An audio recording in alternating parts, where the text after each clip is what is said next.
Welcome to Squares and Sharps. I am your host, Curran Bhatia. Thank you so much for joining me. We are going to be breaking down UFC 251. It's the massive UFC card that's coming up from Abu Dhabi. It's stacked top to bottom, and we know, of course, at the top, Usman versus Masvidal for that welterweight championship fight. Can't wait for that.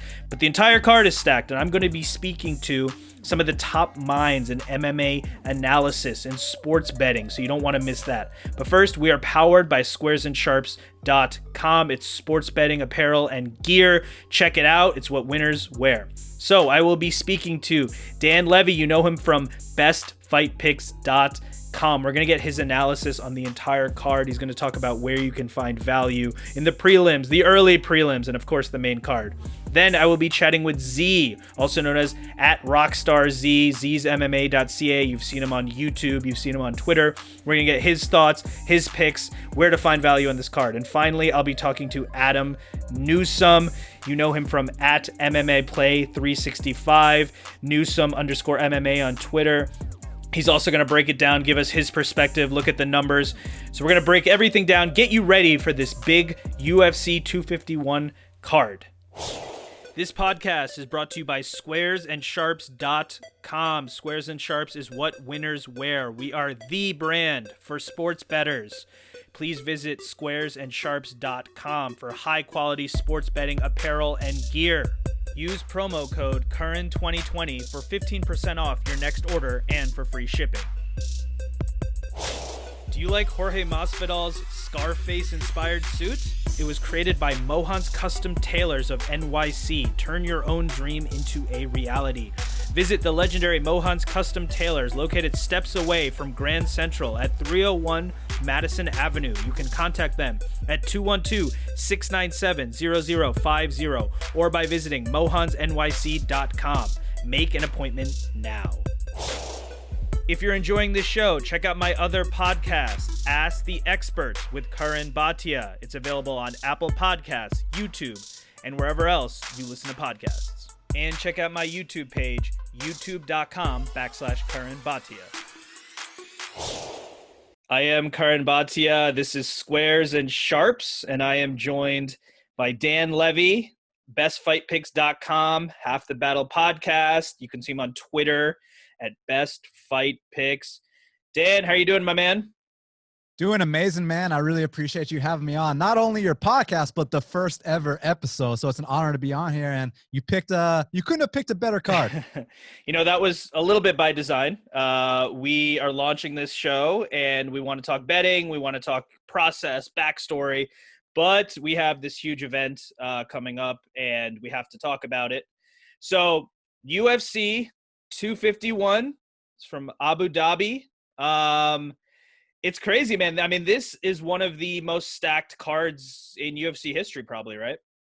Yeah, I mean, it's funny you asked that because I feel like I say that almost every single card. Every time that there's a big card, it always feels like the most stacked. It always feels like the biggest. And that's the beautiful thing about this sport, that it's never like, oh, man, the fights used to be so much better back in the day or this or that. The sport keeps evolving. The athletes keep getting better. And the way that these guys are fighting nowadays, man, the level that these guys are on, it's better than it's ever been. So there hasn't been a better time to be a UFC fan than now. No, I'm a huge combat sports fan, love boxing, love MMA, and UFC, their ability to match up the best fighters against each other is great.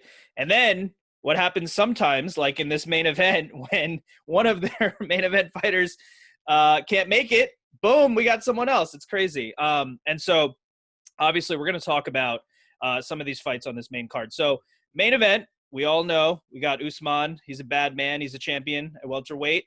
And last minute, we know Masvidal, our boy Jorge Gamebred Masvidal, is jumping in. He's got the Versace robe on his way to Abu Dhabi. Let me ask you this.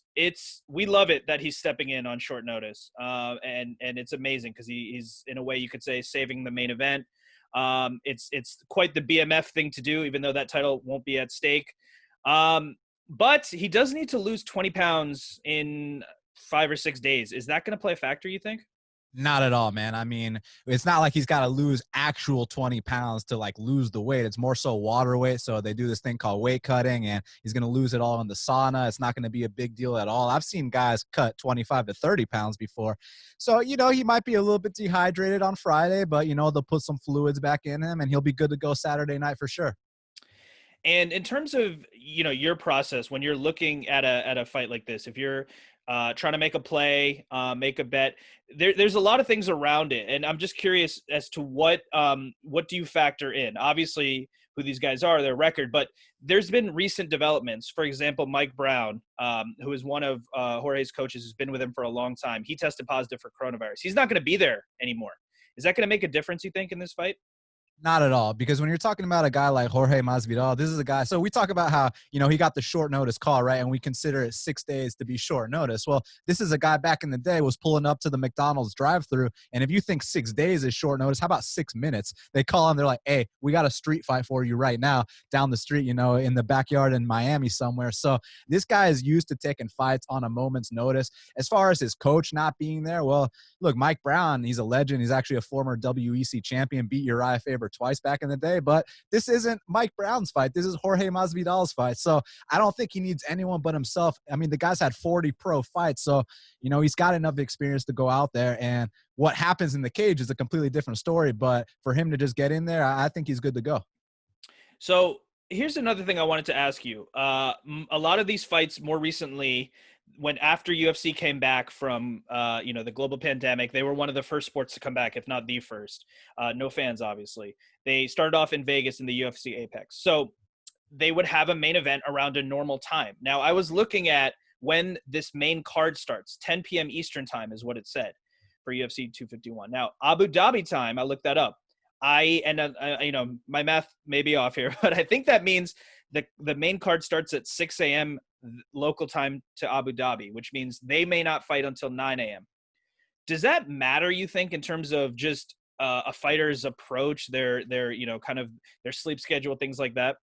Well, I'll tell you this, man. If Jorge Masvidal was fighting a guy that was from Abu Dhabi, then that's a huge advantage for, the resident, because it's like he's on the time schedule, he's good to go. But in this case, I kind of view it as an even playing field just in that factor, because it's like Kamaru Usman and Jorge Masvidal both came to Abu Dhabi around the same time. So both these guys are going to be dealing with some serious jet lag. But to kind of make an example of what you're talking about, let's say these fights were in Russia and Jorge Masvidal was fighting a Russian in Russia. Well, now it's a different story because the Russians used to that time zone, and Jorge would be the one that has to adjust. But here they both got to adjust, so I don't view that as a factor in this specific fight. They're both dealing with that, as you said. They're both dealing with this island. I think they said it's going to be like a 10-mile bubble, so it's a different situation for everyone who's there. So when this fight came together, right now it's looking like Usman is a pretty big favorite. That's what it's been like. He's the champion. He's been preparing for a fight, so that makes sense. What do you think about the odds for this fight? What are you looking at in terms of this fight? Well, this specific fight, I would personally pass as a fan and as a betting man, because I also favor Usman. I think he should be favored, but right now where the line is, that's kind of where I line it myself. So I don't really think there's much value on the Usman side. It's okay to sit back and enjoy these fights as a fan, because look, stylistically speaking, and you look at the stats and everything's going in Usman's favor for this matchup. But you look back at a fight, UFC 199 between Michael Bisping and Luke Rockhold, and you could say the exact same thing. All the stats are in Luke Rockhold's favor. Bisping took the fight on a week short notice, and sometimes the universe, makes a case for these guys, and it can be the culmination of a career's accomplishment. Like, this could be his big moment. But yeah, statistically speaking, the odds are not in his favor at all. I mean, he's got a size disadvantage. We know that. Look, if Usman comes out here and wants to stand and bang with Jorge Masvidal, then it's a completely different fight. But knowing Kamaru Usman's style, I think he's going to try to, do a wrestling heavy game plan, try to grind him out, kind of make it a little bit of a boring fight. And if he does that, he does have a big advantage here. It's just that, with a guy like Masvidal, who's truly paid his dues, you never know what the universe has in store. So I cannot wait as a fan to sit back and enjoy this fight, man. you got to beware of these guys who get the last minute call because they have nothing to lose here. If he loses this fight, he had 6 days. He's still right in the picture. He's still BMF champ. There's still maybe another fight with Nate Diaz. There's Nick Diaz possibly. There's so many options for Masvidal. I look at it as a win-win situation for him. And I think, speaking of Diaz, I think he had 11 days notice before he beat Conor McGregor. So you never want to count out the guys who have this short notice. I want to look at some other fights on this card. Holloway and Volkanovski. It's a rematch. I just wanted to ask you, I mean, as someone as a sports bettor, when you have a rematch, I mean, I feel like that's a lot of data to have. Do you look at it that way, that you have like now a full set of data to look at?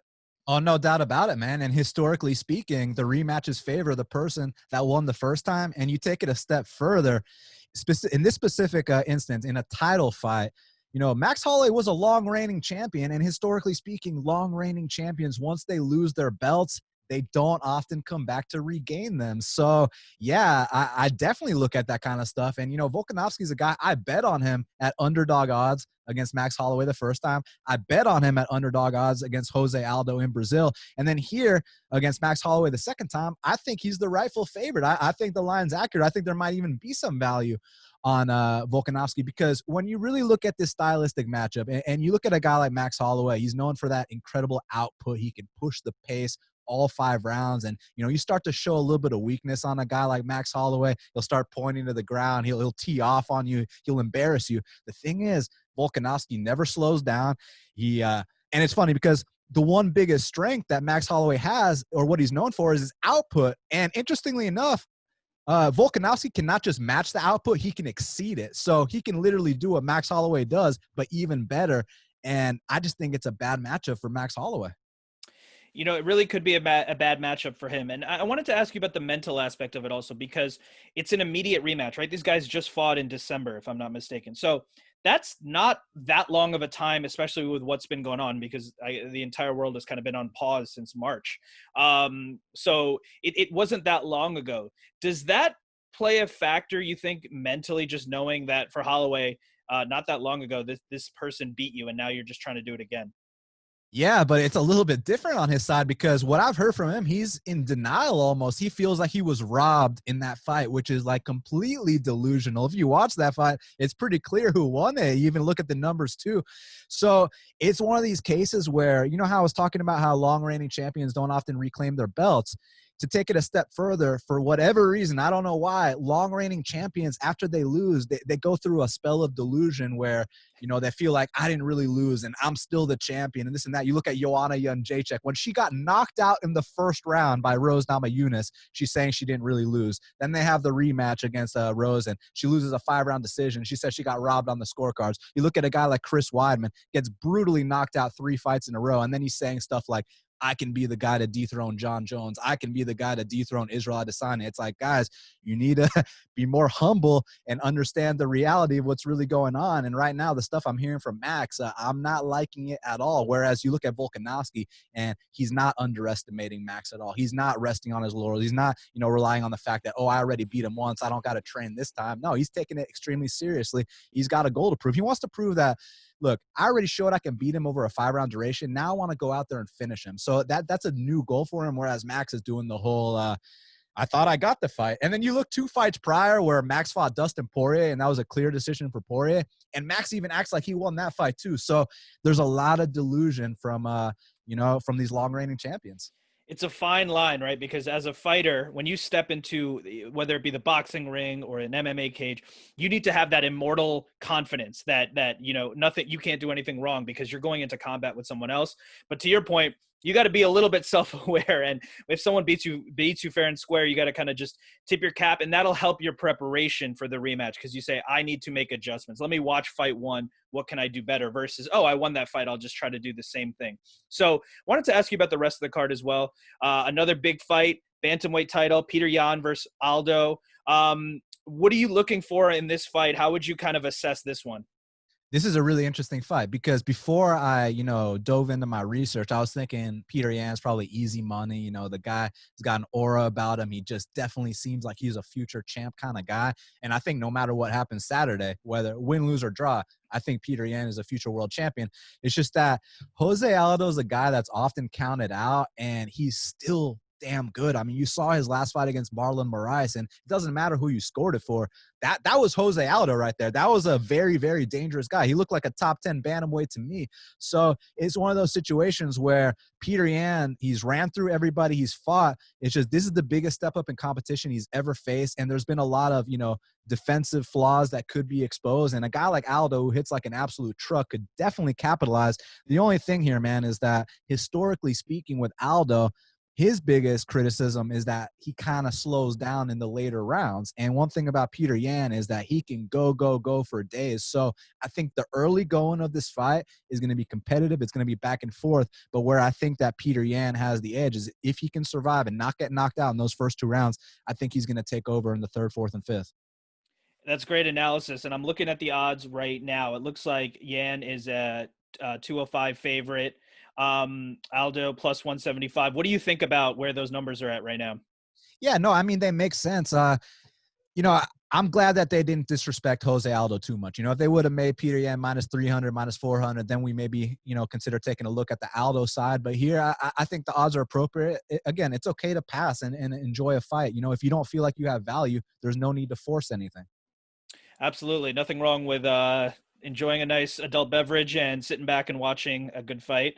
Another rematch on the card, Jessica Andrade versus Rose. Fight 1, we were talking about data, looking at a first fight. Was fight 1 a fluky ending in your opinion? And if so, how does that change your perspective on the rematch? It was not, and I'll tell you why. So she knocked her out with a slam. Now, do I think she's going to knock her out with a slam again? No, I don't. But the reason why I do not think it's a fluke is because it's not like she just, picked her up 1 time and slammed her. She slammed her 3 times in that fight. And the 3rd time was when she knocked her out. And if you look at Rose's history, like, for example, she fought in Atlanta, Georgia, where I'm from, against a young lady named Karolina Kowalkiewicz. And I bet on Karolina at plus 215 odds there. The first round kind of went down like this first round with Andrade, where Rose is teeing off, Rose is styling, Rose looks like she's got this big edge. The thing is, if you can hang in there, if you can be durable, if you can get past those first 5 minutes, Rose starts to slow down, and that's where you can take over. So this wasn't the first time I've seen that kind of thing. I saw that in the Karolina fight where Karolina was able to take over the 2nd and 3rd round. And I truly believe, man, had Andrade not slammed her there, that she would have taken over in the 2nd and 3rd, because it's kind of disheartening when you're hitting someone with your absolute best shot and they just keep coming forward without a care in the world. Now, I want to point out a couple of things in this fight. So, firstly, the first time they fought, Andrade was a minus 120 favorite, okay? Mm-hmm. And she went out there and knocked her out in under 1.5 rounds.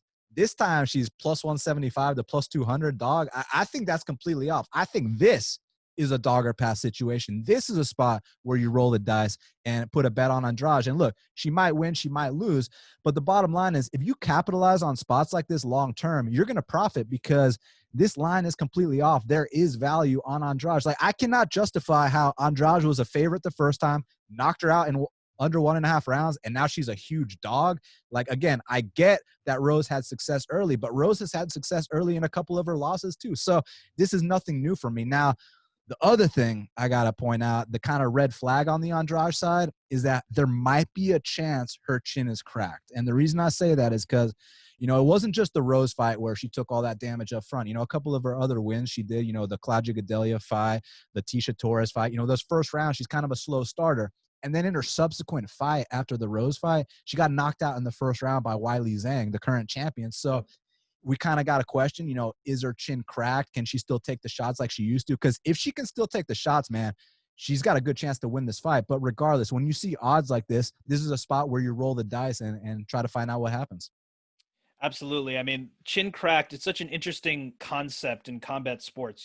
Certain people have a rock solid chin, other, some people don't. It's not necessarily tied to strength or anything else. Sometimes it could just be kind of your skeleton, your structure, what you can take. And then to get it cracked, and then you don't know if it is or it isn't.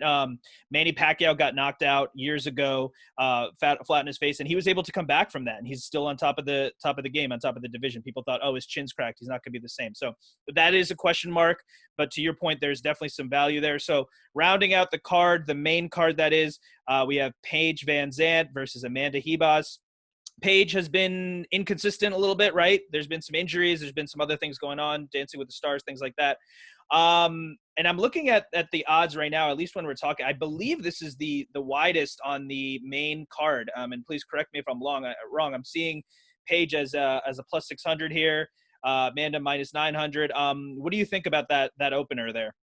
It's correct. And I'll tell you why. Because, look, a lot of people have been messaging me like, hey, dude, should I take the shot on Paige Vanzant? Is there value on Paige Vanzant? No, there is not. What's going on in this spot is that the UFC, or firstly, Paige Vanzant's on the last fight of her contract.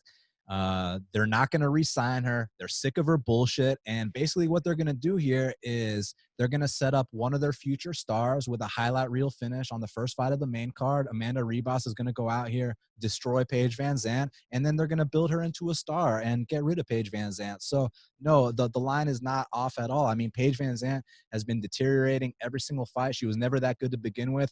And Amanda Ribas is someone who has been showing big improvement. She's got a well-rounded skill set. And I think she's going to come out here and dominate this fight. So, yeah, I'm not personally going to lay minus 900, but I'm also not going to give the bookies free money by taking that shot on Paige Vanzant. And, with Paige, she was on Ariel's show talking about how on Dancing with the Stars, she made more money than she ever did in the UFC. I'm sure the UFC isn't too happy about that. Like you said, maybe they just kind of want to get rid of her after this fight, but we all know, when there's plans, other things can happen in the cage and that can change things. So that'll be interesting to see. I did want to ask you about the last fight on the contract. I mean, I feel like that's a very interesting concept because it means, there's more on the line than it is a normal fight. Now, in this case, it seems like it's not necessarily like Paige definitely just wants to be in the UFC and she's going to train extra hard for this fight because she wants to stay in the UFC. It seems like she's content with seeing what's out there in free agency, right? Yeah, no doubt about it. And real quick, just to backtrack, this whole I got paid more on Dancing with the Stars than I did with the UFC. Hey, Paige, who got you that Dancing with the Stars deal? You know what I mean? Who got you that opportunity? So it's just one of those things where, the girl's kind of delusional. She was never that good. And, she wanted to be promoted and marketed in a certain way. And the UFC is like, well, you don't really bring much to the table. We tried and it didn't work out. So, it's going to be interesting to see if Ryzen or Bellator are interested in her. And as far as your point with it being the last fight, yeah, like if we're talking about Dustin Poirier on the last fight of his contract, then yeah, man, he's going to come in there with a fire. But with her, I don't know. I don't care if it's the first fight or the last fight. It doesn't matter. She's losing this fight.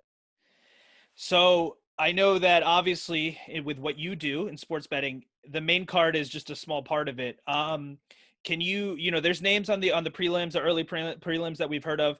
Anything that sticks down to you? Any value down the rest of the card that you see? Yeah, 100%. My top flyweight prospect, Raulian Paiva. You got to check this kid out. He is a stud. He's huge for the weight class. He's super exciting. He's just one of these all action, all violence kind of guys. And he's got this opponent, Zalgas Zumagulov, who it's funny when you see guys that, the last two letters of their last name are OV, Ov, right? You think of the Russians, you think of the Kazakhs, and man, like these guys are historically known for being tough outs. But this guy, Zumagulov, I don't think he's that good. And I think he's being hyped just because of his name. Like, I think Paiva should be a bigger favorite in this spot, actually. So, yeah, and regardless of, put aside the betting stuff, just as someone to watch, Raulian Paiva, man, that's a serious prospect in the flyweight division. It's funny because you look at his official record and it says he's 1-2 in the UFC, but you actually watch those fights. And so he fights Kai Kara France in New Zealand. Kai's from New Zealand, and he wins the fight, but they score it for Kai. Then the next fight, he fights Rogerio Bontorin, and the ref, his name's Osiris Maya. He makes it the Osiris Maya show. The fight happens in the first round. The ref stops it on three separate occasions. He checks a cut on both guys, then he restarts them in the wrong position. basically the ref ruined that fight, and I'm under the impression that had that fight been anywhere else, it would have had a different outcome, just like the first one. So we could be looking at Holly and Paiva being 3-0, but the fact that he's 1-2 kind of like messes up, you know, people's perception of him, and now he's at a lower line than he should be. He should be a way bigger favorite in this spot. So definitely he's one to look out for. And then also, there's a really good showdown in the light heavyweight division between Vulcan Oezdemir and the newcomer Jiri Prochaska. And basically Vulcan Oezdemir, he fought for the title before. He's a top 5 guy at 205. But this kid Jiri, you know, when you see these guys come into the UFC, you often question, you know, do they have enough seasoning? Do they have enough experience? Do they need a little more time on the regional scene before they make their UFC debut? This guy's had 30 pro fights before he's made his UFC debut. So he's paid all the dues he needs to pay. And for the UFC to match him up with Vulcan Oezdemir, that shows that, hey, we don't want to give you a cupcake. We don't want to give you a warm-up fight. We're throwing you right in there with the wolves in your UFC debut, and let's see if you're ready to sink or swim. UFC has a way of doing that, right? Throwing these guys in and let's see what we got. And I think that's great. It's not, you know, let's build this guy up for 10 to 20 fights against soft opponents and then put him in a title shot. It's let's see what you got. So that's always great. So I think, you know, you gave us some great analysis, great things to look out for in this card. And we have a little bit of time before I let you go. I just wanted to ask you a little bit about you and your process. Now I was looking at your site, Best Fight Picks, and there was a little bit about you, and it said you have built up your reputation by consistently going against the grain. You've been coined as one of the top underdog players in the industry. So I'm just curious, you know, what do you look for when you go against the grain? What is how have you become one of the top underdog players? So basically, like, for example, like what we were talking about with that Max Holloway and Dustin Poirier fight, just because, you know, that's off the tip of my head. And, you know, when you think about a fight like that, just on paper, when you see two studs like that, you're thinking, man, that might be a 50-50 fight. Like that could go either way, flip a coin, right? Well, they had Dustin Poirier close to a 2-1 dog, right? So when you see situations like that where you feel like, man, this line is off and there might be some value here on the dog, that's where you take the shot, because sometimes the public is behind and sometimes the public falls in love with these fighters. Like Max Holloway, you know, he points to the ground against Ricardo Lamas. He tees off on Brian Ortega, who's got no boxing whatsoever. So everyone falls in love with the guy. Then you put him in there with the most dangerous guy at 155 pounds and in Dustin Poirier, and everyone's still counting him out because he beat up a couple washed up fighters. It's like, guys, like, let's relax. Like, this should be a much closer fight. So those are the spots where you got to capitalize, where you feel like there's a big discrepancy. So what I like to do is, you know, I'll do my analysis. I'll watch tape on both fighters. And the two most important things are the stylistic matchup and the number in the betting odd, right? So you got to determine where you think the line should be. So you set your own line and then you look at the actual odds and you take it from there. If there's some kind of discrepancy, that's something you capitalize on. Like, for example, I haven't bet this, but this is an example of something I would do. And I'm not saying Andrade is going to win or lose because I'm not sure. But what I do know, because again, this isn't about just picking winners. This is about looking for value, because, you know, we can just sit here and pick winners and losers on the whole card, and who knows if we're going to be right or wrong. But to profit long term, you got to take advantage of numbers that are off. And long term, if you play that Jessica Andrade at plus 175, you're going to cash out. Long term with this Paiva fight, I think he should be a minus 250 favorite, not a minus 175 favorite. So that, you know, if I am right, there's a lot of value there. So those are just like little examples of what I'm talking about. Like, for example, I know we keep bringing up Holloway, but Holloway versus Volkanovski the first time, I thought that should have been lined to pick him, and they gave me plus 165 on Volkanovski. So those are the spots you want to capitalize on. And yeah, you're not going to be right all the time, but the point is to profit long term. As long as you can come out with a profit at the end of the day, that's what matters. Because, you know, people are so short-sighted and only look at the short term. Like, let's say I have a shitty weekend on Saturday. Let's say I lose all my bets on Saturday. You're going to get a bunch of trolls saying, oh, you suck and this and that. And like, for me, yeah, it'll hurt on the night, but the next day we move on to the next event, because I take this seriously. Like, for example, when people think about gambling, they think about, you know, Gamblers Anonymous and people having problems and all this shit. Like, you know, oh, it's midnight, let's go force a bet on something we know nothing about, right? That's not what I do.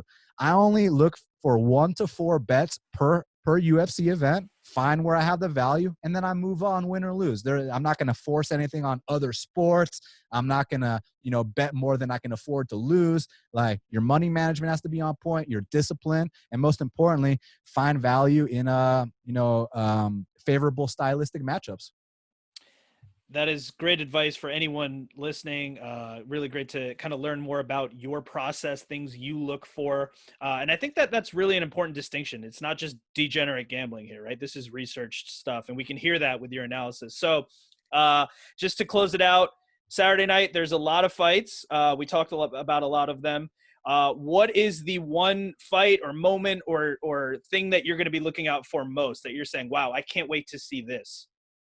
Man, back to it. That co-main event between Holloway and Volkanovski, they got me so pumped up. Obviously there's my narrative about the long-reigning champions not reclaiming their belts, but then there's the fight hype actually got me invested. Now, not from a betting perspective. I put that stuff, to the side, because if you watch these promo videos, they'll get you so invested in these fights and get you so pumped up, and you'll start believing everything everyone's saying. Like, for example, Max Holloway talked about how, because, they're on lockdown in Hawaii. And I talked about how, he did his whole training camp via Zoom call, like me and you are doing right now.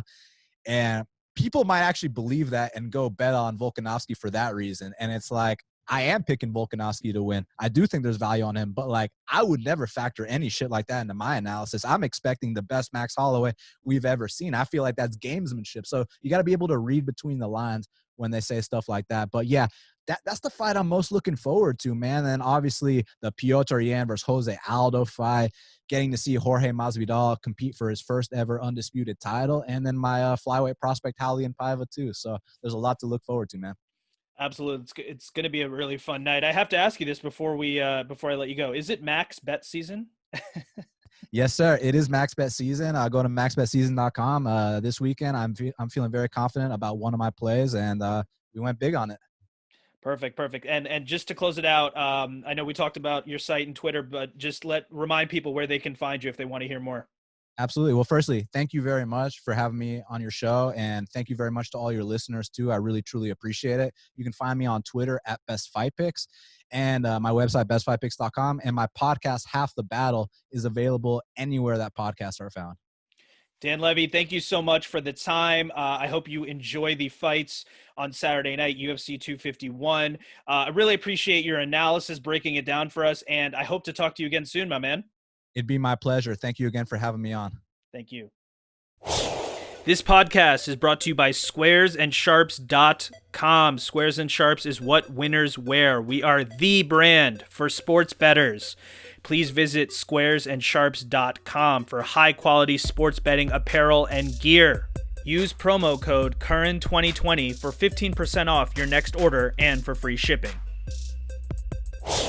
Do you like Jorge Masvidal's Scarface-inspired suit? It was created by Mohan's Custom Tailors of NYC. Turn your own dream into a reality. Visit the legendary Mohan's Custom Tailors, located steps away from Grand Central at 301 Madison Avenue. You can contact them at 212-697-0050 or by visiting mohansnyc.com. Make an appointment now. If you're enjoying this show, check out my other podcast, Ask the Experts with Curran Bhatia. It's available on Apple Podcasts, YouTube, and wherever else you listen to podcasts. And check out my YouTube page, youtube.com/Curran Bhatia. I am Curran Bhatia. This is Squares and Sharps, and I am chatting with Z. You know him at @RockstarZ on Twitter. ZsMMA.ca. You can see him on Z's MMA on YouTube. He's everywhere. Z, how you doing, my man? I'm doing great, Curran. Thanks for having me on. It's good to be on the inaugural edition of this podcast. Yes, sir. Episode number 1, and we had to get some of the best in the game to chat about this massive event, UFC 251. It's Fight Island. It's in Abu Dhabi. So, what do you think about this card? I mean, it's stacked. Is this one of the best UFC cards that we've ever had? Yeah, certainly the top 3, especially having 3 title fights is great. There's some sneaky good, exciting fights on the prelims as well. And yeah, I mean, I like seeing these cards that are like, they're not just top heavy, like they have a lot of depth to them. So should be great, man. Should be a really fun night. and I want to talk to you about some of those prelims. But let's start at the top. Let's start with the main event. Jorge Masvidal is stepping in with 6 days notice against Usman. It's obviously the welterweight title. The BMF title, I believe, will not be on the line, but that's okay. Masvidal, as much as we're cheering him on and we think, it is great that he stepped in. It's unbelievable that he stepped in with such short notice, but he does have to lose 20 pounds in 5 or 6 days. Do you think that's going to play a factor in the fight? I don't think it's going to be a huge issue. I mean, he has filled out to 170 pretty nicely, but you got to remember this is a guy who used to make lightweight. So, and I also, I'm sure we're going to get into it, but a lot of the like narrative stuff, as far as a betting perspective, it's real hard to trust that because you never know if a fighter is being truthful with what they're saying or this and that. So, but yeah, I don't think it's going to be a huge issue. I actually think he's been consistently training. I heard he was helping Poirier for his recent fight. So I don't think he's coming completely in off the couch, And how much of a factor do you think it'll be? Mike Brown, his coach, great striking coach, tested positive. He's not going to Abu Dhabi. He's not going to be there. How much does that play a factor in your opinion? I think it'll play a factor. Like he's always in Masvidal's corner as of late, but at the end of the day, this fight is just going to boil down to can Masvidal escape the grind and can he get it back to range? And also how his cardio is going to hold up, that might, the short notice factor might play into that. But again, I don't think it's completely short notice. I think he was staying ready. So, yeah, but I mean, Mike Brown is a good cornerman too. So it'll probably play a factor, but I mean, he can't do what Masvidal needs to do. You know what I mean? Like I don't think this fight is going to boil down to strategy per se. It's just the abilities of the fighters. So, yeah, again, I don't think it'll be a huge issue. And Masvidal has been fighting for decades. He's had a lot of fights without Brown in his corner. So it'll play a factor for sure, but I don't think it'll be the difference maker, so to speak. And we will see in terms of Masvidal's cardio, staying in there, as you said. Against Askren, obviously, it was a very short night, so he didn't need much cardio that night. Against Diaz, he looked great. I guess you could maybe argue that in that last final round before it was stopped, he was slowing down just a hair. Mm-hmm. So let's see what happens if Usman's last fight, he won by knockout against Covington, but it was at the last round. So we're most likely going to have a long fight here, depending on what happens. I mean, we never know. You could get another flying knee. So right now I'm looking at the odds as we're speaking, and I'm looking at, correct me if I'm wrong, I see Usman is at minus 265. Masvidal plus 225, around there at least. What do you think about where those numbers are at right now? I mean, when you see a veteran fighter, I'm looking at Masvidal plus 234. So that's like right at the 30% indication. And when you see a fighter of Masvidal's caliber at that line, you kind of think there's always going to be a bit of value. But honestly, this is a really tough matchup for him. And I'm a huge game-bred fan. But if you go back, to Benson Henderson fight, there's been a few others where guys can just get him in the clinch and control him. And when you compare these two, the gas tank is certainly with Usman here. So I would love to see George win. And if big money comes in on Usman and this line gets crazy, like we're talking like 3-1 or 4-1 underdog status, then Masvidal gets tempting for me. But even as a huge Masvidal fan, I know that he's up against it in this one. So you as a sports bettor, I know that people, if they want to learn more about what you're thinking, they can go to zsmma.ca or check out your YouTube channel. But is this a situation where you look to make a play, or do you sit this one out and enjoy it? What are you thinking? Right now I haven't taken a position on this one. I'm fine to talk about bets that I have made on here, but yeah, I mean, if any bet, I would want to take Masvidal as a huge dog. I do think some big money is going to come in on Usman because it seems to be all the public money's coming in on Masvidal here. But I expect some big bets to be made on Usman, to be honest. It's just when you do look back at Usman's career, he has been dinged, and it's not like a little thing. Like he's been wobbled pretty bad. If you go back to the Hader Hassan fight, his UFC debut, of course, but it really just boils down to, can Gamebred get away from that grind long enough to land something? So for me, it's honestly not too tempting, but if there was a bet to be made, I'd say take Masvidal if this line gets crazy, but Usman is probably a solid spot. So it is a tremendous main event, and it's a tremendous main card. I mean, it's just, you go down this list of fights and it's unbelievable. So Holloway, Volkanovski, this is a rematch. How much does a rematch play into your mindset when you're looking to make a play? I mean, it's almost like you have a whole set of data already there to look at, right? Especially in this circumstance where that was their last fight. So sometimes, fighters can make improvements camp to camp and like become better, or other fighters. Like that's one thing with betting I think people should really understand is fighters are fluid commodities. They're not consistent. Some of them are, and you can take note of that when a fighter comes in like looking the same each and every fight, but for the most part they're fluid. But in this case, like we just saw them fight, and some people are saying that it was close, but I thought Volkanovski clearly won. Like, and it was the case where Max wants to take the fight and strike from the outside, Volkanovski was actually outstriking him there. It wasn't just a factor of him being stronger or like faster. It's no, he technically kind of dismantled Holloway, in my opinion. But also when you're thinking about this fight, I think the mindset is going to be really different for Max coming in here, knowing that he lost the belt, and he's going to bring more aggression to the table. So if he does that, like, I just think he's going to be running into harder shots from Volkanovski. I really think it's just a bad matchup for Max. Like, he's taller, but Volkanovski has the reach advantage. So it's like, if you're the taller fighter, you can fight on the outside normally, but we saw Volkanovski outstrike him. And then if you're the shorter fighter, you kind of want to get inside. You know what I mean? So Max can't really do either of those because he's outstruck on the outside, and he can't get on the inside because Volkanovski's the shorter guy, right? So I just think it's a really bad look for Max, especially coming in apparently with no camp, or like a very limited camp. Again, I don't take those narratives into too much consideration. It's just another ingredient in the soup, so to speak, or what I like to say. But yeah, I really think Volkanovski is going to win this fight, and it's going to be more dominantly than the first time. And it's almost as if Holloway's aggression will play against him, wanting this so bad. And we know he obviously wants it so bad.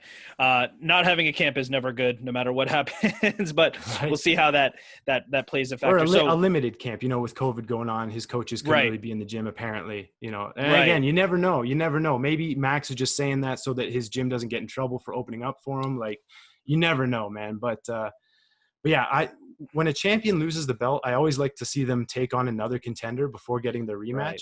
Because it's like, we just saw this fight. There was no real controversy, and I don't really know what improvements Max can make. Like, a lot of people are talking about adjustments that can be made, but I just don't see it, man. I don't see it. I think Volkanovski rolls. No, especially because he feels like he won that first fight. So he may not think he needs to make as many adjustments versus a guy who, takes a loss, tips his cap, says, let me go back to film, to study, to get some new training partners, things like that. So where are you on that fight, Volkanovski Holloway, where are you seeing the numbers, and are you seeing any value there at all? Yeah, I'll give it a bet here. I took Volkanovski as a minus 200. I would push that. I think he's at least minus 233.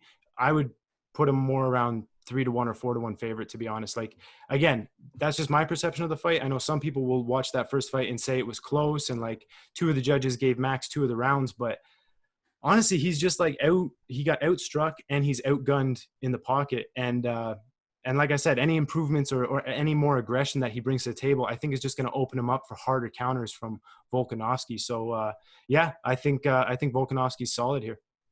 So that is a solid featherweight title bout. And now we move on to a solid bantamweight title bout. It's just a great card, great fight. So Peter Yan versus Aldo. It's the bantamweight title. How do you break this one down? Where are you seeing the numbers? Any value on this one? Yeah, I have a bet on this one too. First of all, Peter Yan is just a tremendously skilled striker. Great hand position. He likes to trick guys in there. He's thinking multiple steps ahead. He's feinting and then throwing multiple strikes. But we saw Jose Aldo make his bantamweight debut. A lot of people thought he won that fight. I actually had a bet on him as a plus 175 dog, so I wish he had won that fight, but I'm not here to nitpick decisions. The way these two guys match up, though, I think you're going to see them stand much closer to each other than most MMA fights are contested at. A lot of guys like to play that range game, whereas these guys both look to like use their speed and their tricky like pocket exchanges to take guys out. And of course, there's the myth of Aldo's leg kicks. Like it's like a a thing from the past at this point. But if he implements them, huge if. But if he does, he can really exploit Peter Yan, because Yan's got a boxing foundation, and he's heavy on that lead leg. We saw, I believe it was Jimmy Rivera target the leg pretty effectively versus Yan. But you can't count on Aldo to do that, right? So the bet that I took is actually the under 2.5, because especially since Aldo just lost that close decision and they're both fighting for a title here, I think they come out and the way they match up, you're just going to see them both stand really close and look for big shots. Like they're not in there like playing patty cake. You know what I mean? They're both looking for big shots, sneaking stuff in. And this is a fight I'm so hyped for. But I got the under 2.5 at plus 156. So that's under a 40% indication. The way I like to make my bets is like, I always like to get a 10% perceived edge on the betting line. So the way I'm looking at this is I can flip the coin and say there's a 50% chance that someone gets taken out early in this fight. I think Aldo has an honest chance to end Peter Yan early, because Yan, like I spoke about, he's got great hand position, but with that hand position and that tight guard, in MMA, you can sneak stuff down the middle and around the guard as well. So Aldo could be using like those explosive strikes and getting to Yan. But by the same token, we saw Aldo get dinged in his last fight versus Moraes via head kick, and Peter Yan can sneak head kicks in. Like this guy's the bruiser at Tiger Muay Thai, so he's no joke on the feet. And I wouldn't put it past him to end Aldo early either. Plus, I think come the midway part of the second round, you're going to see Yan really start to step on the gas like he did in the Faber fight. He's a fighter who likes to like let stuff happen. And then once he gets his reads, he'll turn it on. So I just see this being really violent. I see a lot of hard strikes landing on either side. And yeah, I'll take the under at plus 156. It's always exciting when there's so many ways it could go, and Yeah. we'll have to see what happens. And that just makes it the anticipation all that much more. And it will be interesting to see if Aldo can work those leg kicks, like you said, what his game plan is. Another fight on the card, another great fight, Jessica Andrade versus Rose. Fight one, we talked earlier about rematches. Fight one, would you say that it ended in a fluky way? Does that play into your analysis on the rematch? Just talk to me a little bit about that fight. Yeah, I mean, some people have an issue with that term, like fluke, because obviously Andrade tried to do that. It wasn't like a mistake. But when you watch that fight, Rose was winning for the majority of the time they were in there, you know? And then when you want to talk about, like, again, Rose is coming back off that loss, you know? So it's a little interesting, but Jessica is coming off a knockout loss as well now. So they're both kind of coming off KO losses. And I honestly, I think Rose is going to take this one. As far as betting perspective, I haven't taken a position on it. It's not really tempting because Andrade does hit hard, and obviously she won the first fight, right? So she could do it again, but I think fluke is the right. You're on the right track, because, like I said, for the majority of that fight, it was not close. Like Rose was lighting her up, working really well off the back foot. It is interesting that she moved her camp away from Trevor Whitman for this one, even though she's going to have Whitman in the corner. She hasn't been training in Colorado with him. So I really like him as a coach. So that's kind of a detriment there. But yeah, honestly, judging by the first fight, I think, again, I don't really see the improvements that Andrade can make. Like she's just a tank, you know, she just has what she has. So I'm thinking Rose handles her, but I haven't bet that fight. It's, to your point, it's always questionable when you say fluke, because you could even, you know, some could make the argument, if you look at Masvidal with the flying knee to Askren, you could say, oh, that was a fluke. But wait a minute, he practiced that for hours and hours, days on end in the gym, and he knew that Askren was going to go for the takedown, and he knew that he would have that opening. Same thing for Conor against Aldo with that left hand. I mean, we've seen the video of Conor practicing that left hand, knowing what he's going to do. The reason that maybe this one people say is a little more fluky is because there was a fight before that, before the end of it. It wasn't just they came out of the gate and boom, that's what happened. So that makes people think, oh, wait a minute, what if that moment didn't happen? But to your point, I mean, that's the type of stuff we have to look at, especially in a rematch. So the rounding out the main card, Paige Vanzant versus Amanda Ribas, and I'm looking at some of these odds here. I think at some places Paige is up to plus 675. Yeah. It seems to be the widest one on this main card. So what do you make of that fight? We know about Paige. There's been some inconsistency due to injury. There's been Dancing with the Stars, things like that. Of course, the UFC contract situation is also at play. So a lot of different storylines, a lot of things going on. What do you think about that fight? I think when you're talking about MMA fights, if you get to the plus 400 mark, you can take some real long bombs. You know, you can really test it. That's just 1 out of 5. You know, so we see fights where those big dogs come through. You know what I mean? We had Julian Erosa last week or a couple weeks ago beat Sean Woodson, and like he was losing the fight, probably justified line, but MMA is crazy. So many different things can happen. And when you do look at Paige Vanzant, like she's not the best fighter, but she's very scrappy, very resilient, hard to submit, tons of energy. So like it's clear dog or pass. Certainly never lay this type of, you know, crazy line, because one loss and then you're never going to get that back. Right. But again, I've been copping out because I even called the Erosa. I said that was dog or pass. The value was on Erosa, if anything, but I didn't take the shot. And I'm in the same position here. Like Ribas is serious, you know, she's a good fighter. If the odds, you know, if the odds weren't involved, of course I'm picking Amanda Ribas to win the fight, probably a 70-75%, right? But like you said, we're looking at plus 675. I'm getting plus 565. Like it's definitely something that if you want to take a gamble, you can take Paige Vanzant. But again, I haven't done that. Might be regretting that, but it's honestly, man, I don't want to be disrespectful, but it's tough for me to bet on a woman who has implants, you know, because it's hard, man. Like if you're a fighter and you're making weight is one of the things about fighting, right? If you're adding on extra weight just for vanity, I don't know how serious you are. So Amanda Ribas is certainly a serious fighter with a serious skill set. It's just, could this fight go to a close split decision with lots of like back and forth, like scrambly, you know, they're reversing positions and there's a lot of pitter patter striking happening. I could see that, but I got to say Amanda Ribas is the better fighter, and I haven't taken the shot. You haven't taken the shot. That's good to know.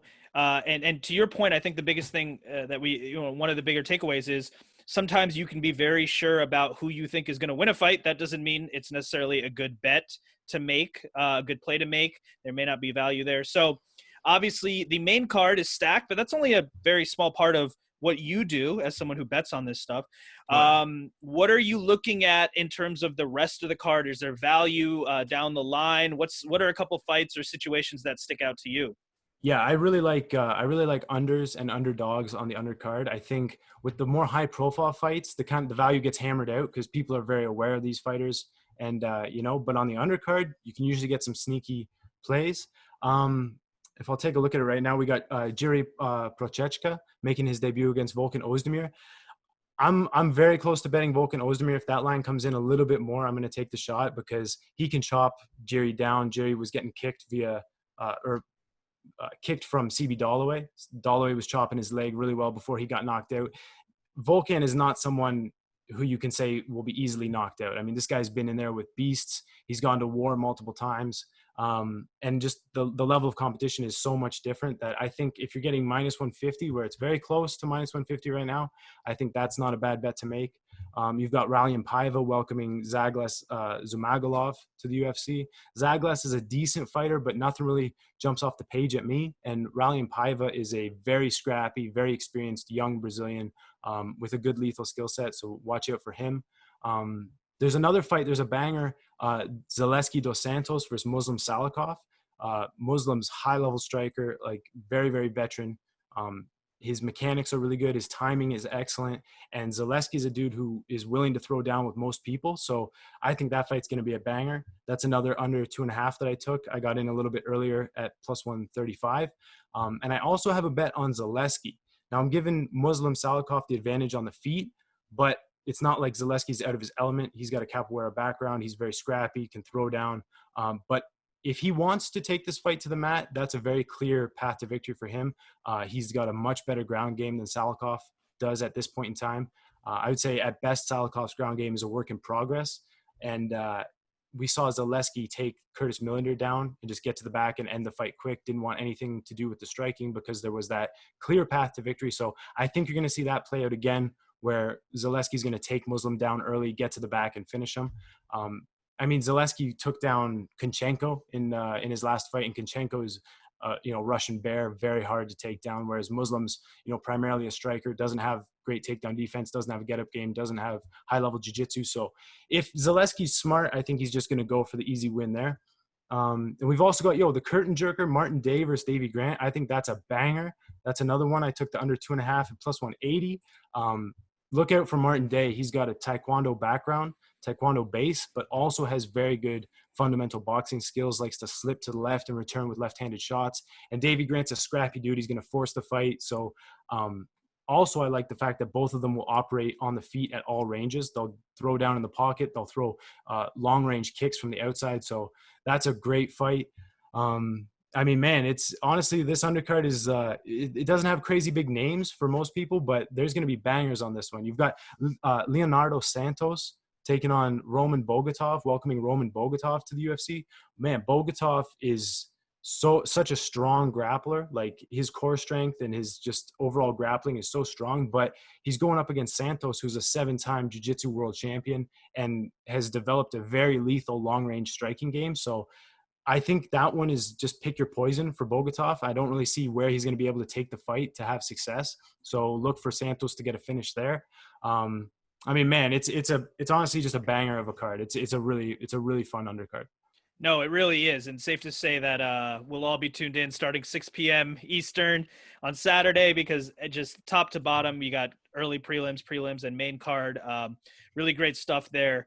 And we can learn a lot from your analysis, in that obviously the top main card gets a lot of eyeballs and a lot of analysis, but where you can find value is in other situations down the line.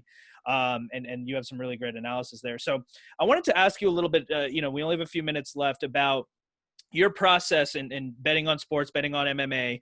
I think I read somewhere, correct me if I'm wrong, you wrote not having a great year so far, as like a full disclosure. So what do you think has been holding you back? What are some adjustments you want to make, and how do you handle those swings? Yeah. One thing about me, and I think if you're in this space, I think you got to be third-party tracked. Everyone should have a long-term third-party track record, because anybody can go on short win streaks. Anybody can have a great night. And I'm certainly not claiming to be the best handicapper out here. I want to make that very clear. But I think I'm decent at it, But honestly, this year has just been a combination of passing some good spots. I've passed on a lot of like bets where I was close and then just a little too cautious and they would have come through.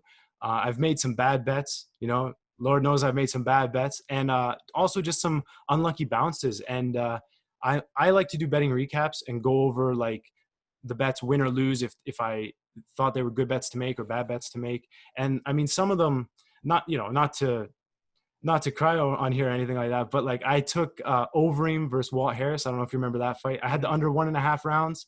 So Walt knocks him down, Overeem gets him down, and then it just missed by like 30 seconds or something. So a couple spots like that, or a couple split decisions. If you're losing bets like that, you don't really want to change the process too much. You don't want to you don't want to overcorrect yourself and then miss out on good opportunities, in the near future. But generally just tightening up on the bad bets. Make sure the lines you're betting have value. You're not just betting to make a bet. And just trust the process and get the value. That's the key, right? Because anyone can just pick a fight. They might be right, they might be wrong, but what determines a long-term winner is if you're getting value on the line. And honestly, all that means, some people watching this might think, oh, it's only underdogs, it's only sure things. It's just a difference between where you're perceiving the chances of a fighter to win are and the odds represent.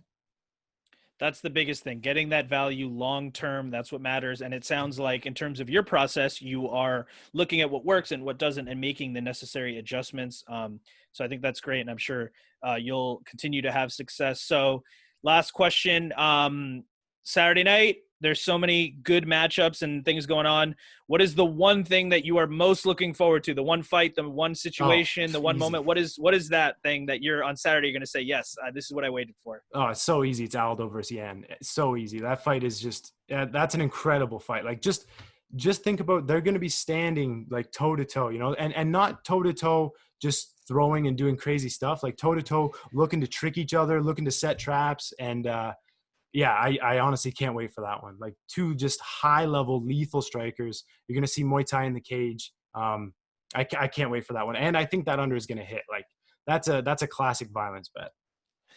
Absolutely. So Z, I want to thank you so much for the time, for breaking it down. I know we mentioned it earlier, but just let people know where they can find you, where they can hear more of your picks. Yeah, sure. If you want to hit me up on Twitter at RockstarZ, I'm always down to talk fights and just discuss matchups or anything else gambling related. Happy to talk to anybody. I have a website, zzmma.ca. If you want to know all my plays, you can go there and sign up. $300 for a year, $100 for 3 months. Full disclosure, not having a great year, but like Bitcoin, it might be a good time to buy in low. And then I also give out a bunch of plays for free via YouTube, again at zzmma. And I do a podcast called the Fair Play Podcast, where I have other guest gamblers come on. We discuss how they did the last card, break down the fights on the upcoming card, and then discuss a few bets there too. So that's always a good time. Z, I want to thank you so much for the time, for the analysis, for breaking it down. I hope that you enjoy the fights on Saturday night, and I hope to have you back on the show again soon and chat with you soon, my man. Would love to do it, man. I'm going to need some merchandise too.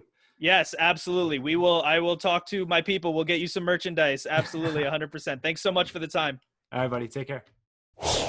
This podcast is brought to you by squaresandsharps.com. Squares and Sharps is what winners wear. We are the brand for sports bettors. Please visit squaresandsharps.com for high-quality sports betting apparel and gear. Use promo code CURRAN2020 for 15% off your next order and for free shipping. Do you like Jorge Masvidal's Scarface-inspired suit? It was created by Mohan's Custom Tailors of NYC. Turn your own dream into a reality. Visit the legendary Mohan's Custom Tailors, located steps away from Grand Central at 301 Madison Avenue. You can contact them at 212-697-0050 or by visiting mohansnyc.com. Make an appointment now. If you're enjoying this show, check out my other podcast, Ask the Experts with Curran Bhatia. It's available on Apple Podcasts, YouTube, and wherever else you listen to podcasts. And check out my YouTube page, youtube.com/Curran Bhatia. I am Curran Bhatia. This is Squares and Sharps, and I am joined by Adam Newsome. You may know him just as Newsome. He's the director of professional MMA handicapper at MMA Play 365. He's the owner of Newsome MMA. He's an MMA analyst. You can see him on Twitter at Newsome_MMA. So, Newsome, my man, we have UFC 251. It's a massive card. It's stacked. Is this one of the best UFC cards that you've seen? I think it's definitely up there for sure on paper, and especially with it being the first fight card in Fight Island as well. I feel like this is going to be a moment in history that we talk about 10, 20, 30 years time, because I don't think that this is going to be a one-off thing. Obviously, a lot of sporting events in the Middle East, Abu Dhabi, Qatar, are known for building these places for an event and then knocking them down, to create that space for something else. But I'm not sure if that's going to be the case with this. I feel that we're going to see Fight Island stay where it is, and sort of how Vegas is with International Fight Week. I think the same thing is going to be happening with Fight Island. I think it's going to turn into one of those places that is a go-to place for any MMA and UFC fan, throughout the years. I can see him putting together like little holiday packages. I think what they've done is just marketing genius. So yeah, it's exciting. I think it's a big moment in history. We've got 3 amazing title fights, a stacked card for the main card, the prelims, the early prelims. I'm excited, man. No, absolutely. That region of the world can put on big events. In Saudi Arabia, they've had a lot of boxing. When Amir Khan was fighting over there, they had Rick Ross doing like an intermission show. It's great what they can do there. And I believe it'll be the UFC's plan to continue to do fights there. We know that they did fights at the UFC Apex in Vegas, but now this allows international fighters to come. So it opens up more doors, and most likely we're going to see a lot more fights on Fight Island. So we will talk about this great card that we have, and we'll start at the top. And we know Usman is the champion. He's the man to beat. And on 6 days' notice, Jorge Masvidal, Gamebred, is jumping in there. So I've been asking everyone I've been talking to about this. I mean, I think it's great that Masvidal's jumping in, and it sounds like he's been staying ready. He's been training, but he does have some weight cut to do. He has about 20 pounds to lose in 5 or 6 days. We saw him on Instagram, maybe stopping over in Rome and eating some pizza, it looked like. What do you think about the weight? Is that going to play a factor in this fight? I'm not too sure, to be honest. Masvidal's a pro. He has been for his entire career. So to make an assumption that he's going to miss weight, even though it's 6 days notice, I don't think you can make that assumption. It might be difficult for him. Will it play a part? Again, I don't think so. Like you said, he's been training. He looks to be in, some sort of shape. He's an athlete. So I'm not sure the weight itself is going to be an issue. The one thing I've got with this fight is it's not just short notice, but Masvidal was in this war with the UFC regarding pay. So right. I don't think Masvidal thought he was going to get a fight booked anytime soon, at least not this weekend against Usman. But that's the other thing. Gilbert Burns was supposed to fight Usman. No one could have predicted that he would get tested positive for COVID-19. And then, in my opinion, I think there's 2 or 3 fighters in front of Masvidal in the queue for that welterweight title. So with Usman pulling out, I think that there's, like I said, there's another 2 or 3 guys that possibly should have been above Masvidal for this title shot based on recent results. And I just think the overall thing is come as a surprise to us as fight fans. I think it's going to come as a surprise to Masvidal as well. For what it's worth, I absolutely love this fight. I think Masvidal makes this fight super exciting. I know we said that there's a couple of guys ahead of him in the queue, but man, it's what a fight, what a fighter, the BMF champion, what a main event. So I just think the weight might not be the issue, but the fact that this fight is even happening, I think, is a shock to everybody in the MMA world for the reasons that I've just mentioned. So absolutely. It was almost a miracle, you could say, to get such a good fight. And like you said, Masvidal's still up there. He is the BMF champion, even though that belt will not be on the line. I believe it's just the welterweight title of Usman. So you mentioned Burns having COVID-19, and we know the terrible global pandemic that's going on right now. It's affected this fight as well because Mike Brown, who is Masvidal's coach, one of his coaches tested positive. He will not be making the trip. So we'll see how that affects things. I'm looking at some numbers here. What I saw was that Usman is at minus 270 right now as we're speaking. What do you think about this fight? Is there any value there, or is this one where you say, hey, don't put any money down, put your feet up and enjoy this main event? I think you can make an argument for both. I think there is value in the line just purely because I expected Usman to be sort of the minus 350 mark, maybe minus 300 at best. But to say that he's actually at minus 270 and actually in some places over here in the UK is minus 250, I still think there's value on that line because not only is Usman a nightmare, no pun intended, for every fighter, in my opinion, in that division, but 6 days notice, with all the reasons that I mentioned a couple of minutes ago as well, I think it's a really tough ask for someone like Masvidal to come into this fight and win. The flash knockout obviously is there. What I do like about Masvidal is he doesn't have that power in raw power in his punches. He has the power in accumulation, accuracy, being a sniper. So he can definitely win this fight. I just think it's going to be very difficult. And I think the window of opportunity to win is very small as well, because I think if he doesn't get it early, Usman will grow into the fight. And with his grinding style, even if he can't get Masvidal down, he can push against the cage, similar to what he did against Tyron Woodley. And, that wears fighters down. And again, the short notice fight, if he does have a tough weight cut as well, then, I just think it's going to be difficult. So I foresaw Usman being like maybe minus 350, potentially even bet up further than that from that opener. But, I was wrong, and it's in like the minus 250, minus 260 range. So, yeah, I think there's value. But listen, if you like Masvidal, and a lot of money has been coming in on Masvidal from what I'm hearing from the books as well, then yeah, absolutely. If you want to sit back, put your feet up and enjoy it, I think, that's a nice way to go about it as well. No, absolutely. As you said, Masvidal, he's rugged, he's relentless. He has that street fighting background, but he is a smart thinking fighter, especially with like the flying knee, things like that. These are things that he's practiced for a long time. He thinks about these things. And in terms of his situation, he is a late opponent, but I've always said these late opponents can be a wild card in a way because they're coming in with nothing to lose. If they lose the fight, hey, I only had 6 days notice. Same thing with Nate Diaz, I think, against Conor in their first fight. I believe he only had 11 days notice. He was like on a yacht somewhere doing shots, and he got the fight, and look what happened. So you never know. But to your point, it seems like conventional wisdom says Usman will get it done because he's been training, he's been preparing for this, and he is a solid champion, as we know. So we go down the card. That's a great fight. We also have a featherweight title fight. It's a rematch, Volkanovski versus Holloway. We know Volkanovski was able to get it done the first time.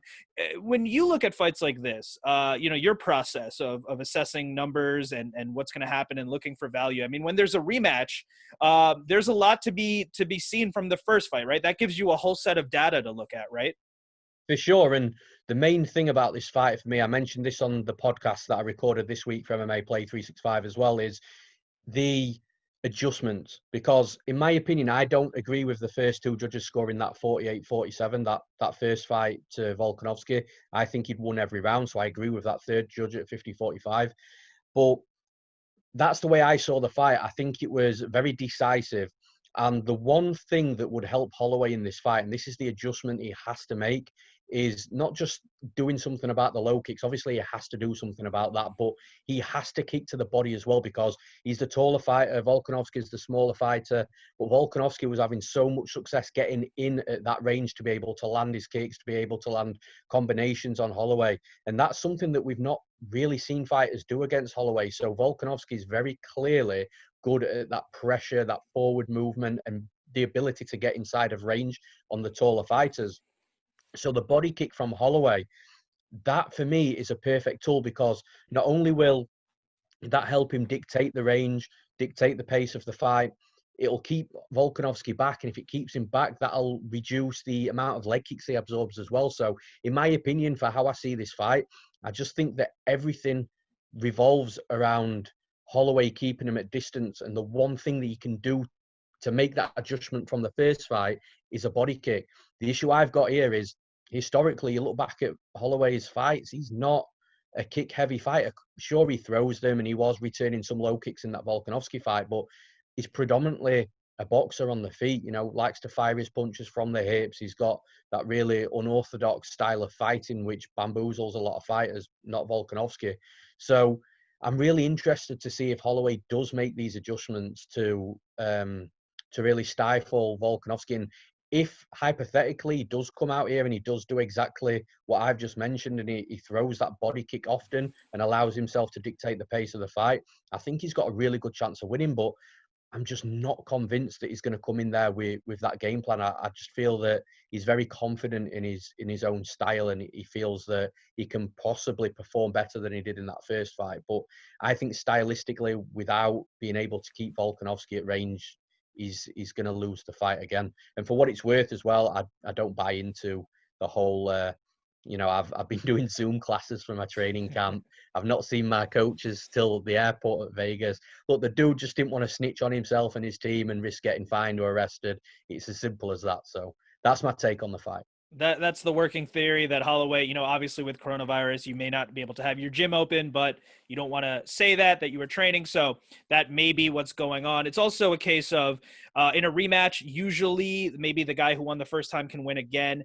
In Holloway's case, I think in adding to what you said, something that might play against him is that in his mind, he felt like he won the first fight, which means he may not be as committed to changing things for the rematch, right? He may not be trying to find new techniques, looking at film, hiring new trainers, things like that. So it will be a fascinating and interesting fight.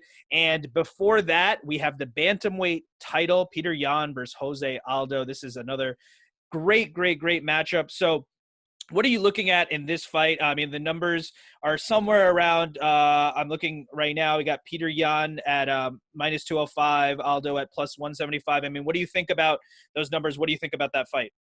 Again, similar to Usman, I expected the line to be slightly higher on Yan. I'm not sure if I've seen 205 over in the UK. I think the best I've seen is potentially minus 220, which I think is about fair, but it wouldn't have shocked me if this line was at minus 250, minus 275, just because of how dangerous Yan is, and he grows into fights as well. So if this was a 3-round fight, I think Aldo would have a a significantly bigger chance of winning than what he does on Saturday night. But the fact that it's 5 rounds, because Petr Yan starts slow, he's a notorious slow starter, he still ends up, winning the later rounds in his 3-round fights. But with Aldo, I think that would have been tricky over 3 rounds. Over 5 rounds, I do favour Jan. I will say this about Aldo, though. He proved me wrong, and I think 99% of fight fans wrong when we were all saying, is he going to make that bantamweight limit? You know, he was looking terrible as well. I mean, he's not looking. I saw pictures of him today. He's not looking great again, but he's looking how he looked last time, and he made weight perfectly fine. He had a smile on his face, and he performed well against Marlon Moraes as well, which was our other concern. The first one, can he make weight? The second one, can he fight at that weight? But like I say, I think over 5 rounds, it favours Jan. I think the first round and a half is going to be extremely competitive, but then I think Jan's going to start tagging him. And people all mentioning that Marlon Moraes fight about how Aldo didn't tire and he still looked fresh after 3 rounds, and that's true. But if you go back and look at the Holloway fights, Aldo is the type of fighter that will tire more when he's hit, when he's tagged, opposed to just a high work rate. So for me, that's one of the 2 ways fighters will get tired inside the cage. Some get tired by getting hit, some get tired by a high work rate. I think Aldo is the former in that, and I think Jan is going to be tagging him. I think Jan can put him down as well. You know, we saw him put Jimmy Rivera down twice. He puts most fighters that he fights down. And I think once Aldo feels that knockdown, if Aldo feels that knockdown, I think Jan will start taking over from them. But for sure, this first round and a half is going to be very competitive. And again, just like I mentioned with Holloway as well, if Aldo comes back, and we say this time and time again, if Aldo comes back with these leg kicks that he threw earlier in his career, he is going to be a problem. I don't know why he doesn't throw that kick anymore. I think he hurt it against maybe the Korean Zombie, if I remember correctly. You know, don't hold me on that, but I think he hurt one of his legs in a previous fight, and since then we've just seen a decrease on the volume of those leg kicks. But if he brings it back out here, we could be seeing Aldo take his second championship in the UFC in a different weight division. And I think he makes history if he does it as well, moving down in weight opposed to up. I could be wrong with that, but I'm sure I've read something regarding that. But for me, it's tough to pick against Petr Yan. He's got good cardio, he's got good power. When he finds his way into fights and starts getting his reads, and he's just really, really difficult to deal with. Absolutely. It'll be really interesting to see what happens in the beginning of that fight, how it plays out, who comes out with what. And I think a lot of people have been saying that in terms of Aldo and the leg kicks. Can he kind of knock away that lead leg of Petr Yan? Can he do something with that, or is he going to be gun shy, like you said? If we go down the card, another fantastic fight, women's strawweight bout. We talked about rematches, Jessica Andrade versus Rose. So the first fight we talked about, looking at data, that the first fight can provide you some data to what you're going to do on the rematch. It wasn't necessarily fluky, but it was an interesting way to end. There was a slam to the head, as we know, in the first fight. How much does that play a factor into your thoughts on this rematch? And is there any value there to make a pick here? In regards to the finish, it absolutely plays nearly a 0%, you know, of what I feel about this fight and what it's going to happen. Like you said, it wasn't fluky. You know, it was a Kimura grip, and Andrade noticed it. And it was the second time, I think, in that fight that Rose actually tried to hold on to that, and Andrade, the second time, did something about it. But yeah, it's not fluky. It's just a very low percentage outcome that ain't going to happen again. Whereas I think for this fight, you can make an argument for both sides of who it favours for 3 rounds, because Rose was up that first round. She was doing well in the second round as well, until obviously the finish. And then the third round, Andrade may have taken over. But at that point, if Andrade didn't finish and Rose took those first 2 rounds, she wins a 3-round fight. However, my argument is on the flip side with this, is Andrade could have been potentially reserving some energy in that first fight, because she's a powerful, explosive fighter. So if she goes at 100 mile an hour from the first round and it goes into the championship rounds, the 4th and 5th round, she has nothing left. And then she gets beat probably round 4, round 5. And then if Rose had took one of the first 2 rounds, which she did in round 1, she wins the fight and Andrade doesn't. So in this fight, with it being 3 rounds, Andrade 100% has 3 rounds cardio at full pace. We've seen it time and time again from her. So if she was reserving energy for a 5-round fight, she won't be reserving energy this time. She could come out like a bull, get her reads, get takedowns, and really just bull rush Rose. So there's my 2 arguments for either side. I think it's a very close fight.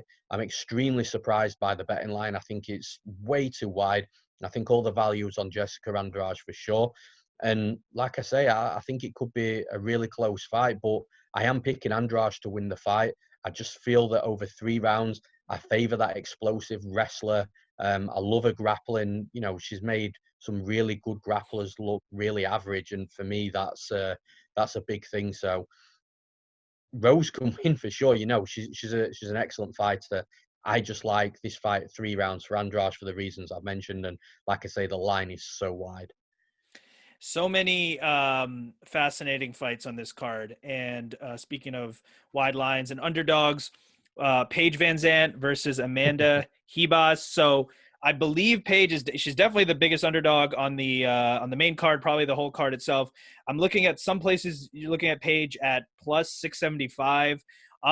We know what's been going on with her. There's been some inconsistency, obviously, due to injury. There was Dancing with the Stars. This is the last fight on the UFC contract, so that could mean a lot of different things for a fighter's motivation. In her case, it seems like she's happy to kind of test the waters, see what else is out there outside of UFC. Doesn't seem to be happy with pay, which has been a consistent thing, a consistent theme, I should say, for a lot of fighters in UFC. What do you make of those numbers for Paige? Is there any value in this one?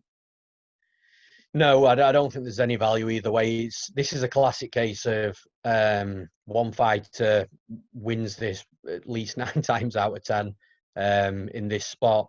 But the line is, you know, it's hard to justify a minus 850, minus 900 favorite, even if you're throwing it in parlays, like even a 4, 5, 6 leg parlay, it's not going to make too much difference to that parlay with it being that high of a line. So very, very hard to justify the line on Amanda Ribas.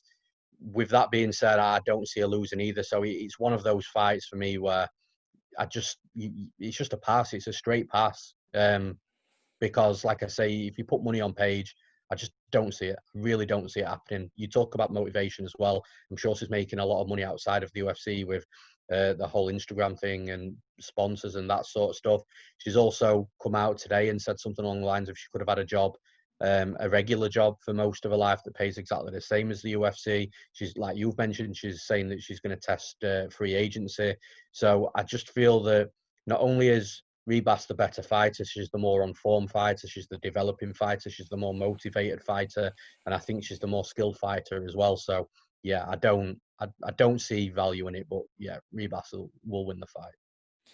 And that is the thing. It's easy to say X fighter will win. It's a different thing to say, oh, I'm going to put money down in this situation. There's 2 totally different things there, and that seems to be the case here. So the rest of this card, I know that, you know, in terms of what you do, in terms of placing bets on MMA, the main card is just a very, very small part of it, and that might not even be where the value is. So what are you seeing down the card? Any matchups that stick out to you? Any picks, any moments of value, anything that you see in the rest of the card? Yeah, there's one fight that I mentioned again on my podcast, and I think it's going to be a really interesting fight stylistically, and that's Leonardo Santos and Roman Bogatov. So Roman Bogatov, anybody that knows me well and has known me for years knows how I feel about Russians. I absolutely love them. They're like, they're like gods to me inside mixed martial arts. And when I saw Roman Bogatov's name, I noticed the O and the V at the end of his name, I was instantly excited. I looked into him, and actually, although he has got that Russian style of fighting in regards to his wrestling and just looking for those takedowns, I don't think that, at least from what I've saw, and unless he's developed, that his entries are that great into his takedowns. So I feel that he is going to go for takedowns, but being the fact that he's fighting Leonardo Santos, that I think he's a 7-time Brazilian Jiu-Jitsu world champion, 4th degree black belt in BJJ as well. He is 40 years old. That's the one big flag, but he's experienced, he's solid on the mat. And I think that if Bogatov is lazy with his takedowns, well, not lazy, but if his entries aren't that great, I think Santos will be able to cause some scrambles. I think he'll be able to cause him some problems as well. So it's one of those fights where, again, people will watch tape and watch his previous fights and see that he likes the takedown and instantly think, oh my God, this dude's Russian, he's taking guys down, he's going to be a god. I think it's one of these spots here where the Brazilian Jiu-Jitsu artist might get the better of the Russian wrestler, which we don't see all too often. So. Absolutely, and that fight will be opening up the prelims. Anything else that you're looking for, either in the early prelims or in the prelims?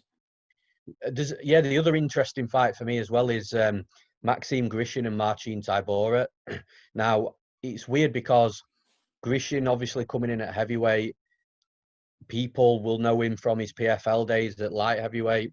But it's interesting because the first half of his career, he was a heavyweight fighter. So he, moved down to light heavyweight probably just to be the bigger fighter. So he's not going to be a stranger to these big guys inside the cage, and he's really experienced as well. And even though he's Russian, he's more of a kickboxer rather than a wrestler. So it's really going to be interesting of how he deals with Tybura, because I think Tybura is going to be heavier. I believe they're both the same height, but I think Tybura is going to be the heavier fighter. But I worry for Tybura with strikers. I really do. Against Spivak in his last fight, it was a perfect fight for him. But against Grishin, who does have nice striking, he is accurate and he does hit hard as well. I think we might see another knockout on Tybura, and it's weird with Tybura because I don't think he has many miles on the clock, and he's only 33 as well, which is young for a heavyweight. But he does look like I don't know whether he's declining or whether we've just found his sort of ceiling. And when he fights the upper echelon fighters, he tends to lose. When he fights the lower guys, he tends to get the win. But I'm excited for this fight to see how it plays out, how good Grishin is. He's part of the ACMAT team as well, so all those guys are solid and bring it. So yeah, I'm looking forward to that fight at heavyweight.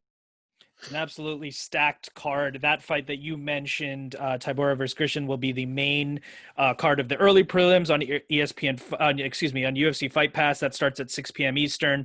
Then we have prelims at 8 o'clock on ESPN and ESPN Plus, and then of course the main card starting at 10 p.m. Eastern. So safe to say we'll all be glued to our TVs on Saturday. In terms of your process, what you do, I know that you have a background in martial arts dating back a couple decades here. So I'm sure that informs part of what you look for when you are betting on MMA. How much of your background is part of that helps you look for value and you hopefully seeing things that maybe other people don't see?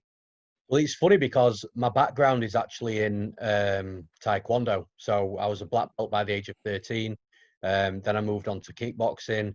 And then, being young, you go down the wrong path as many people do.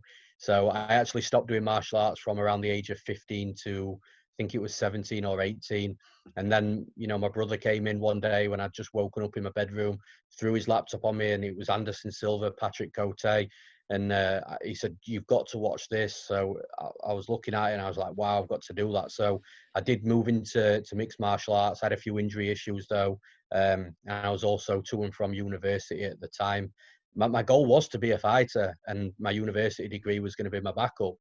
But then I had a daughter as well, not so long after that. So a few things got in the way. But the reason I've just told you that is because it's funny that my background actually originated in striking, but it's the wrestling and the grappling that I see very, very clearly in MMA. Not that I don't see striking clearly, of course I do. Like I say, I was a black belt at the age of 13, but it's weird that it's the wrestling and grappling that I've actually done less of in my life that I've picked up really, really quickly. And, from that perspective itself, I find it very easy to see value and very easy to, sometimes with striking, it can be a little bit difficult to tell what sort of level somebody is at, because if they fight an opponent that isn't quite at their level, the striking can just look unbelievably enhanced. Whereas grappling, even if there's a mismatch of a fight, you can still see the sort of transitions and how they're moving and how they're handling themselves on the mat, whether they're on top or bottom. And you can almost see past the fact that it's a mismatch. And for me anyway, and I can just see crystal clear the raw skills of the fighter without having that competitive matchup. So it can be a little skewed sometimes in regards to striking. So you have to be careful. But again, if you do enough research on both fighters, you'll come to if you can read this sport quite well, you'll come to a good conclusion of where that fighter's at. It's just with grappling and jiu-jitsu, I can see that raw talent a little bit quicker than what I can with the striking. Absolutely. And I'm sure that background helps you in terms of picking these fights and finding value, and that's what's most important. So just to wrap it up, we talked about a lot of different fights on Saturday night. Tell me the one fight, the one moment, the one thing that you're looking forward to most on Saturday night. I'm looking forward to the first 5 seconds of Kamaru Usman and Jorge Masvidal. You know, the last time Masvidal fought, well, the only time in Masvidal's career, and this is another thing, the only time in Masvidal's career that he's fought anybody as close to the level of wrestling that Kamaru Usman possesses was Ben Askren. And look what happened in the first, you know, I think Masvidal's management will want me to say 4 seconds, rightly so. But yeah, the first 4 seconds of that fight is going to be interesting. I wish I'd saw more of that Askren fight, I'll be honest. But yeah, the first opening round, shall we say, of the main event, I'm stoked for, because I think Masvidal's just gonna do something crazy again. I don't know what it is. He'll only know. His coaches will only know, but we'll see. No, I've interviewed Masvidal before. He's a thinking man's fighter. He has a lot of things in the bag of tricks, as he likes to say, and it will be interesting to see what he does. Even against Diaz, he sprinted towards him, almost hinting at he was going to go for another flying knee. He didn't end up doing it because he didn't see the right thing. But we'll see what happens in this fight. So just to close it out, I want to thank you so much for your time and your analysis. Remind people where they can find you online. Yeah, first of all, I want to thank you as well for having me on. I really appreciate it. I've had a lot of fun, and I'll come on again if you want me on. Absolutely. And anybody can find me at Newsome_MMA on Twitter. If you want to get my picks every single week, you can go to MMAplay365.com. We've got handicapper packages there, which, like I say, we cater for long-term gamblers. We cater for fun gamblers that like the long shot parlays, or, you know, they like to create their own long shot parlays. Sorry, we call them accas in the UK. Or if you just want to follow exactly what I bet on, that's all in one subscription. So you can go on to MMA Play 365 and one subscription, you get all those 3 things. So it doesn't matter what type of gambler you are, there's going to be value in there for you. And we've just launched our daily fantasy sports packages as well. We've brought in one of the top DraftKings guys. He's going to be providing strategies for DraftKings and FanDuel. He's already produced a 16,000-page document for the live chat room that we've got on Discord. So if you play fantasy sports with the UFC, you're 100% going to find value in that as well. So all that's over at MMA Play 365. If you want all our advice, predictions, picks, whether you're a bettor or whether you play fantasy sports, that's your place to be. And yeah, that's about it, man. Adam Newsome, thank you so much for the time. Thank you for breaking it down. Enjoy the fights on Saturday. It was a pleasure to speak with you, and I hope that we can do it again soon, my man. 100%. And if you made it to the end, thank you so much for listening. Check out squaresandsharps.com for sports betting apparel and gear. It's what winners wear. I am your host, Curran Bhatia. Thank you so much. If you want to follow me on my personal channels, it's at Curran Bhatia, at CurranBhatia. I hope that you learned a lot about UFC 251. You found some opportunities for value, and I hope you get to sit back and enjoy this stacked card from Abu Dhabi. Thank you.